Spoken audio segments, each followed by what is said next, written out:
नमस्कार दोस्तों, हम फिर से लेकर आ चुके हैं आप लोगों के लिए शाम की सभी ताज़ा और बड़ी खबरें। फटाफट अंदाज में एक एक कर कर बताएंगे आपको आज देश और दुनिया से क्या बड़ी खबरें निकलकर सामने आ रही हैं। लेकिन उससे पहले दोस्तों एक नजर डालते हैं सुर्खियों पर। प्रधानमंत्री नरेंद्र मोदी के ऊपर गरजी ममता बनर्जी, बोले आखिरकार किस किस चीज का नाम बदलोगे। आपको बताते चले, उन्होंने कहा कि फिलहाल ये लोग पूरा इतिहास मिटा देना चाहते हैं। वहीं पर दोस्तों अगली बिग ब्रेकिंग में हम आपको बताएंगे, अरविंद केजरीवाल ने प्रधानमंत्री के ऊपर बोला बड़ा हमला। बोले अगर हमने इंडिया नाम हटाकर कल को विपक्ष ने भारत रख लिया तो क्या भारत का नाम बदलकर जो है बीजेपी रख दोगे। आपको बताते चले दोस्तों, इंडिया नाम पर सियासत ऐसी तेज हुई है कि विपक्ष ने एक एक कर कर बीजेपी को जमकर घेरा है। वहीं पर अगली बड़ी खबर में हम आपको बताएंगे, राहुल गांधी का प्रधानमंत्री के ऊपर हमला। बोले प्रधानमंत्री कुछ भी कर लें, चाहे वो इंडिया पर सवाल उठा लें, लेकिन वो हार जाएंगे 2024 का चुनाव। वहीं पर दोस्तों अधीर रंजन चौधरी ने प्रधानमंत्री पर बोला बड़ा हमला। बोले अगर इतनी ही चिढ़ है अंग्रेजी से तो फिर जो है यहाँ पर प्रेसिडेंट ऑफ भारत क्यों लिखा है, आधी इंग्लिश आधी हिंदी। दोस्तों आप समझिए, ऐसा है तो फिर उन्हें महामहिम बुलाओ। इसके बारे में भी बताएंगे क्या बोला है उन्होंने। वहीं पर अगली बड़ी खबर में हम आपको बताएंगे, सुप्रिया श्रीनेत ने प्रधानमंत्री पर साधा निशाना। बोले तानाशाह बौखला गया है, तानाशाह की बौखलाहट आ गई सामने। वहीं पर अगली बड़ी खबर में हम आपको बताएंगे दोस्तों, असदुद्दीन ओवैसी का बीजेपी के ऊपर बड़ा हमला।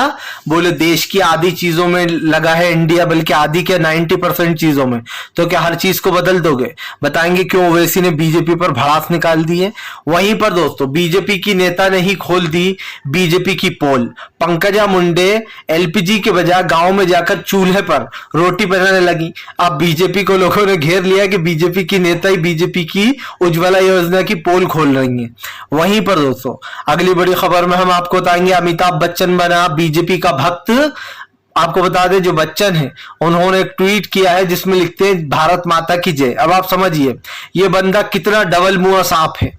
जब कांग्रेस के समय पेट्रोल महंगा होता था तो एक के बाद एक ट्वीट करता था, लेकिन अब जैसे ही बीजेपी आई तो लोगों ने लिखा लगता है ईडी के डर से बच्चन साहब भी बीजेपी ज्वाइन करने वाले हैं। बताएंगे क्यों अमिताभ बच्चन मोदी भक्त बने बैठे। तो तमाम खबरें फटाफट अंदाज में देंगे, एक एक कर देंगे। फिलहाल खैर चलिए बढ़ते हैं सबसे पहली और सबसे बड़ी खबर की ओर। दरअसल दोस्तों आपने वो कहावत तो सुनी होगी कि सियानी बिल्ली लगी खंबा नोचने। वो कहावत इस वक्त हमारे देश के प्राइम मिनिस्टर नरेंद्र मोदी पर फिट बैठती है। इसलिए फिट बैठती है दोस्तों कि आपको 10 साल से या 9.5 साल से आपके कार्यकाल में आपको याद नहीं आया कि इंडिया नाम तो जो अंग्रेजों की देन है।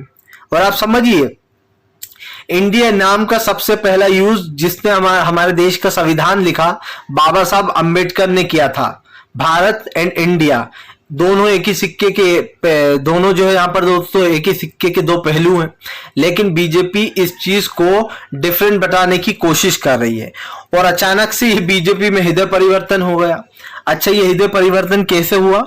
जिस दिन से विपक्ष ने अपने गठबंधन का नाम इंडिया रखा उस दिन से प्रधानमंत्री को मिर्ची लग गई। प्रधानमंत्री ने सोचा कि जब बीजेपी वर्सेस इंडिया होगा तो जाहिर सी बात है लोग इंडिया को वोट करेंगे। ऐसे में अब मैं क्या करूं? प्रधानमंत्री ने खूब सोचा, बड़े परेशान हुए। फिर शायद कोई नोटबंदी की तरह कोई आया और प्रधानमंत्री को आइडिया देकर चला गया होगा। प्रधानमंत्री ने सोचा क्यों ना मैं ये शगुफा छोड़ दूं कि अरे इंडिया तो जो है वो अंग्रेजों की देन है। लेकिन दोस्तों इंडिया अंग्रेजों की देन नहीं है, इंडिया जो है बाबा साहब अंबेडकर की देन है। और बीजेपी को थोड़ा सा संविधान पढ़ लेना चाहिए कि इंडिया नाम हटाने का हक किसी को भी नहीं है। आर्टिकल 165 में साफ लिखा है कि आप देश के संविधान के साथ छेड़छाड़ नहीं कर सकते, आप देश के नाम को नहीं बदल सकते। और ये दोस्तों हमारा इतिहास है, बीजेपी इतिहास को मिटा रही है। यहां पर विपक्ष सीधी सी बात बोलता हुआ यह नजर आ रहा है कि दरअसल बीजेपी बौखला गई है और बीजेपी ने बौखलाहट में प्रेसिडेंट ऑफ इंडिया लिखा आता था दोस्तों, अब प्रेसिडेंट ऑफ भारत कर दिया गया है। मैं ये पूछना चाहता हूं दोस्तों, मान लीजिए विपक्ष ने इंडिया हटा के भारत कर दिया तो क्या प्रधानमंत्री देश का नाम क्या रखेंगे फिर? आप समझिए, मतलब बीजेपी में इतना डर फैल गया कि अब वो एक नाम को लेकर प्रेसिडेंट ऑफ इंडिया की जगह प्रेसिडेंट ऑफ भारत लिख रही है। आप हमारा आधार कार्ड उठाकर देखिए उसमें लिखा है इंडिया, पैन कार्ड उठाकर देखिए उसमें लिखा है इंडिया, नोट उठाकर देख लीजिए, 100 रुपए के जो जितने भी नोट आते हैं देश में, जितने भी भारत सरकार ने नोट चलाए, उसके ऊपर क्या लिखा है दोस्तों? Reserve bank of India. तो रिजर्व बैंक ऑफ इंडिया तमाम नोटों पर लिखा है। तो क्या प्रधानमंत्री जी अब आप इस पर भी नाम बदल देंगे? नहीं बदल पाएंगे। चलिए बढ़ते हैं और अगली बिग ब्रेकिंग की तरफ। बता दोस्तों अगली जो बड़ी खबर निकल कर आ रही, ममता बनर्जी का मोदी सरकार के ऊपर बड़ा हमला। बोले इन लोगों का कोई भरोसा नहीं, ये देश का इतिहास भी बदल देंगे। ममता बनर्जी ने बीजेपी को घेरते हुए कहा कि पता नहीं कब ये लोग कवि ठाकुर रविंद्रनाथ का भी नाम बदल दें। उन्होंने कहा कि ये लोग सारी यूनिवर्सिटीज का नाम बदल रहे हैं, यही नहीं ये बड़े बड़े ऐतिहासिक स्थलों का नाम भी बदल रहे हैं। आपको बताते चले दोस्तों, बीजेपी की नाम बदलों की राजनीति बहुत पुरानी हो चुकी है। बीजेपी को लगता है कि नाम बदलने से लोग हमें वोट देते हैं। खास करके उन जगहों के नाम तो बहुत जल्दी बदले जाते हैं जो मुस्लिम जगह पे नाम है। बेसिकली जो मुस्लिम जगहों के नाम है उन जगह पर जिस नामों को जल्दी बदल दिया जाता है और बहाना लिया जाता है कि ये तो मुगलों की देन है। मुगलों ने हमारे देश में क्या किया था, क्या नहीं किया था। दोस्तों मुगलों ने देश को बहुत कुछ दिया भी था, लेकिन ठीक है आप मुगलों का एक इतिहास मिटाना चाहते हो, पर आप उन जगहों के नाम भी बदल देते हो जिन जगहों से मुगलों का कुछ लेना देना नहीं है। आपने जो है इलाहाबाद का नाम बदलकर प्रयागराज रख दिया, लेकिन आप देखिए आज भी दोस्तों वो इलाहाबाद के नाम से ही जाना जाता है। भले ही उन्होंने उसका नाम प्रयागराज रख दिया हो, लेकिन आप बताइए कि वहां के कोर्ट का क्या नाम है। आज भी लोग वहां के हाई कोर्ट को जो है इलाहाबाद हाई कोर्ट के नाम से ही जानते हैं। आज भी वो कोर्ट इलाहाबाद हाई कोर्ट के नाम से जाना जाता है। प्रयागराज नाम बदलने से लोग इतिहास नहीं भूल जाएंगे, इतिहास वही रहेगा जो था। ममता बनर्जी ने कहा कि यूनिवर्सिटीज के नाम बदलना, जगहों के नाम बदलना और कवि ठाकुर रविन्द्रनाथ टैगोर का भी ये लोग नाम बदल देंगे, कहेंगे ये नहीं चाहिए हमें। मतलब आप समझिए ममता बनर्जी ने साफ कहा कि ये इंडिया गठबंधन की तीसरी जो बैठक हुई है उसकी बौखलाहट दिखाई दे रही है और ये लोग देश का नाम बदलने की सोच रहे हैं, लेकिन ऐसा कोई कर नहीं पाएगा फिलहाल। चलिए बढ़ते हैं एक और अगली बिग ब्रेकिंग की तरफ। बता दोस्तों अगली जो बड़ी खबर निकल कर आ रही है, बीजेपी की नेता पंकजा मुंडे ने खोल दी बीजेपी की पोल, लोगों ने ले लिए बीजेपी के जमकर मजे। दरअसल दोस्तों आपको बताते चले, बीजेपी की ही नेता पंकजा मुंडे जो हैं उन्होंने ही अपनी सरकार के किए कराए पर सारा पानी फेर दिया है। मोदी सरकार जगह जगह जाती है दोस्तों और कहती है कि गांव में बहुत चूल्हे जलते हैं, इसलिए हम गांव वाली महिलाओं को जो है वो चूल्हे से निजात दिलाना चाहते हैं। हम चाहते हैं कि हम जो है उनको गैस दें। आपको बताते चले बीपीएल परिवार जो होते हैं दोस्तों, जो गरीब परिवार होते हैं उनको सरकार एक सिलेंडर फ्री देती है और उसके बाद जो बाकी के सिलेंडर वो लोग खरीदते हैं, गांव जो बीपीएल परिवार है उस पर उनको सब्सिडी मिलती है। लेकिन दोस्तों पंकजा मुंडे ने कल ऐसा काम कर दिया कि जिसके बाद कमेंट की बाढ़ आ गई। पंकजा मुंडे गांव में गई, बीजेपी की नेता हैं, उन्होंने गांव में जाकर एक कच्चे चूल्हे पर रोटी बना रही थी गांव की महिलाओं के साथ।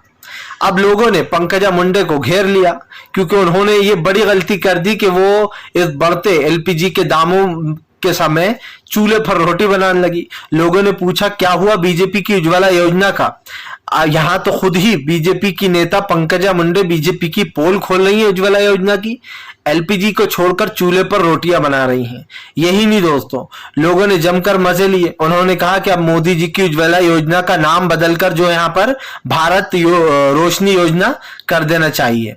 आपको बताते चले दोस्तों, प्रधानमंत्री सिर्फ बड़े बड़े दावे करते हैं, सच्चाई ये है कि आज भी गरीब परिवार गांव में चूल्हों पर ही रोटियां बनाते हैं। एलपीजी खरीदने के उनके पास पैसे नहीं है। जो आप समझिए जो मिडिल क्लास लोग हैं वो ही बड़ी मुश्किल से खरीद पाते हैं, तो जो बिल्कुल ही नीचे कैटेगरी के लोग हैं दोस्तों, जो गरीब है बहुत ज्यादा, वो बेचारे कैसे एलपीजी खरीदेंगे, ये सबसे बड़ा सवाल है। और ये पोल खुल गई है बीजेपी की फिलहाल। चलिए बढ़ते हैं एक और अगली बिग ब्रेकिंग की तरफ। बता दोस्तों अगली जो बड़ी खबर निकल कर आ रही है, अरविंद केजरीवाल का प्रधानमंत्री नरेंद्र मोदी के ऊपर बड़ा हमला। बोले आखिरकार आपकी बौखलाहट दिखाई दे रही है, देश से गद्दारी करी दी ना आपने। आपको बताते चले केजरीवाल ने कहा कि बीजेपी देश की गद्दार पार्टी है, वो देश से गद्दारी कर रही है, ये दलितों के खिलाफ है। दरअसल बीजेपी का उड़ता हुआ तीर अरविंद केजरीवाल ने उसका रुख जो है उस उड़ते हुए तीर का बीजेपी की तरफ ही कर दिया है। अब वो जो बीजेपी ने तीर छोड़ा था वो तीर का जो रुख है दोस्तों बीजेपी की तरफ ही हो गया है। केजरीवाल यहां पर मास्टर स्ट्रोक खेल गए मेरे हिसाब से, क्योंकि उन्होंने यहां पर दलितों का जिक्र कर दिया। और आप जानते हैं कि दलित वोट बैंक बहुत ज्यादा है हमारे देश में।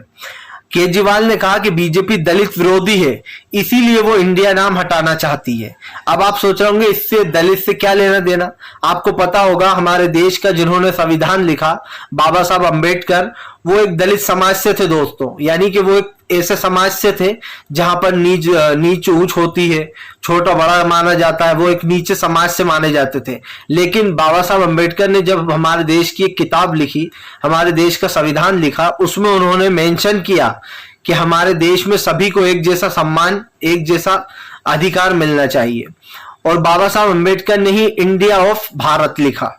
लेकिन बीजेपी ने प्रेसिडेंट ऑफ इंडिया G20 में उसको हटाकर प्रेसिडेंट ऑफ भारत कर दिया, जिसको लेकर केजरीवाल ने कहा कि कल को जब विपक्ष अपने गठबंधन का नाम इंडिया हटाकर भारत रख लेगा तो क्या आप भारत का नाम बीजेपी रख दोगे?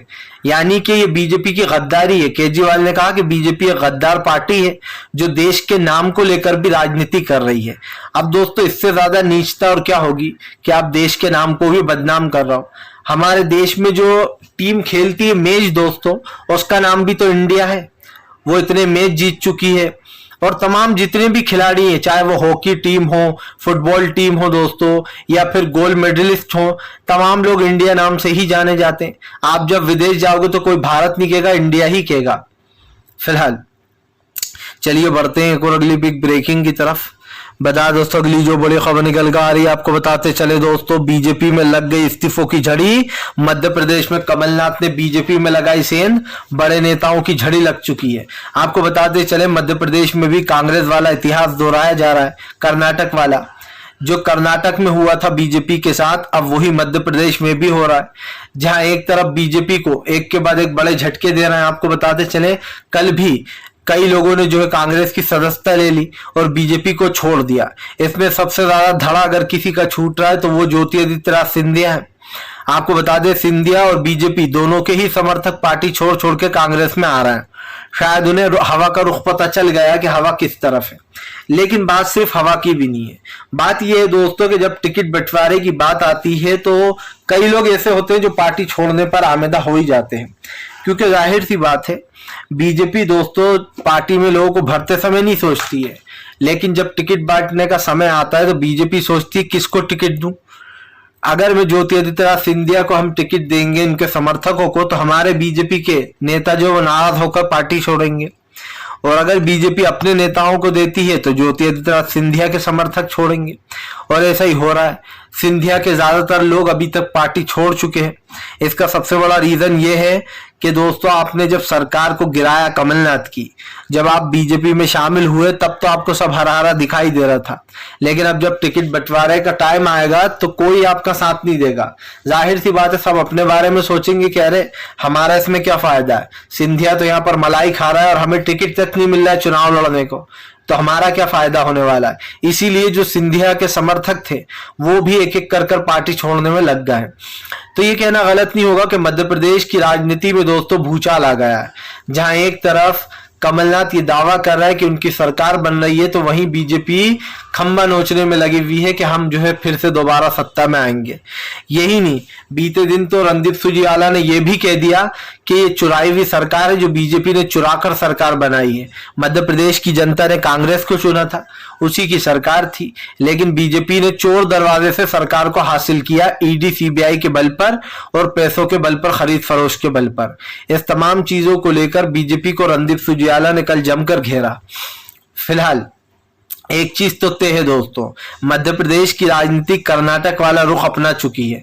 कर्नाटक में जो बीजेपी के साथ किया था कांग्रेस ने, वही वो अब मध्य प्रदेश में कर रही है। आपको याद होगा कर्नाटक में 40% कमीशन नाम दे दिया गया था कांग्रेस की तरफ से बीजेपी को, और ऐसे तमाम नेताओं के नाम थे जिन लोगों ने करप्शन इतना फैला दिया था कर्नाटक में कि लोगों ने एक मत होकर कांग्रेस की आंधी ला दी वहां पर। अब मध्य प्रदेश में भी यही देखा जा रहा है कि फिलहाल एकजुट होकर लोग वोट देंगे कांग्रेस को, क्योंकि यहां पर बीजेपी के कई बड़े दिग्गज नेता जो है वो कांग्रेस में शामिल हो चुके हैं। सबसे बड़ी बात यह दोस्तों, आने वाले समय में बीजेपी को एक बड़ा झटका लगेगा। मध्य प्रदेश, राजस्थान, छत्तीसगढ़, तमाम राज्यों में, तेलंगाना में बीजेपी की जमानत जब्त होने वाली है। भारतीय जनता पार्टी अगर ये सारे राज्य हारती है दोस्तों, तो बीजेपी की हार की शुरुआत तो यहीं से हो जाएगी। फिलहाल चलिए बढ़ते हैं एक और अगली बिग ब्रेकिंग की तरफ। बता दोस्तों, अगली जो बड़ी खबर निकल कर आ रही है, तेजस्वी यादव का प्रधानमंत्री नरेंद्र मोदी के ऊपर बड़ा हमला। बोले कहां कहां से इंडिया हटाइएगा, हर जगह इंडिया बसा हुआ है। प्रधानमंत्री पर हमला बोलते हुए तेजस्वी यादव ने कहा कि आजकल तो साहेब में बौखलाहट इतनी ज्यादा बढ़ गई है कि अब तो इंडिया नाम लेने से भी डरने लगे, अब तो हर जगह भारत नाम लिया जा रहा है। दरअसल दोस्तों, बीजेपी के सियाने कौवे उड़ रहे हैं इस वक्त हवाओं में। उन्हें ऐसा लगता है दोस्तों कि इंडिया को भारत करने से हम जीत जाएंगे, और लोगों के दिमाग में ये बात बैठ जाएगी कि अरे हम तो भारत के रहने वाले, इंडिया के नहीं। जबकि दोस्तों ज्यादातर लोग आप देखेंगे तो सब लोग इंडिया ही नाम यूज करते हैं, भारत नाम बहुत कम लोग यूज करते हैं। लेकिन दोस्तों जैसे कि मैंने कहा कि इंडिया ही भारत है, भारत ही इंडिया है, यानी कि दोनों ही चीज हमारी है, दोनों ही नाम है, और दोनों पर हमें प्राउड है, क्योंकि शुरुआत से हमारे देश का संविधान ही ये रहा है। आप दोनों नाम को आप एक नाम को बदनाम करने की कोशिश कर रहे हो, इसका मतलब आप देश के संविधान का अपमान कर रहे हो। आप सिर्फ अपनी राजनीति फायदे के लिए इंडिया को बदनाम करने में लग गए हो। और अभी मैंने सुना एक बयान में गृह मंत्री अमित शाह अपना ज्ञान बांट रहे थे कि किस कदर जीत के लिए लोग नीचे गिरेंगे, किस कदर नीचे गिरेंगे, ये लोग सनातन धर्म का अपमान कर रहे हैं। लेकिन अब जब खुद इंडिया का अपमान कर रहे हैं दोस्तों, तो मुंह में दही जमाकर बैठ गए कुछ बड़े बड़े नेता। इसलिए बैठ गए मुंह में दही जमाकर कि जब खुद करते हैं दोस्तों तो जो है यहाँ पर मतलब आप समझिए भक्ति है, और जब दूसरा करता है तो वो रासलीला है, मतलब दूसरा करे तो कैरेक्टर ढीला है। आप समझ लीजिए बीजेपी की विचारधारा है क्या, बीजेपी की आइडियोलॉजी है क्या, ये कभी कोई समझ नहीं पाएगा। बीजेपी जो आइडियोलॉजी पर चलती है, जो वो बड़े बड़े संवाद देती है, जो वो बड़े बड़ी जो है यहाँ पर ज्ञान बांटने का काम करती है, सबसे पहले उसे खुद ही ज्ञान लेने की जरूरत है। हमारे देश का गृह मंत्री अमित शाह कहते हैं कि इतिहास में बहुत सारी चीजें छूट गई हैं, उन्हें लिखना बहुत जरूरी है। क्यों भैया, जब इतिहास लिखा गया तब क्या आप थे? इतिहास हजारों साल पहले लिखा गया देश का, तब ना आप थे ना कोई और था। और आप कैसे कह सकते हो कि इतिहास को बदलना है, कुछ बदलाव चाहिए इतिहास में, कुछ चीजें ऐड करना चाहिए?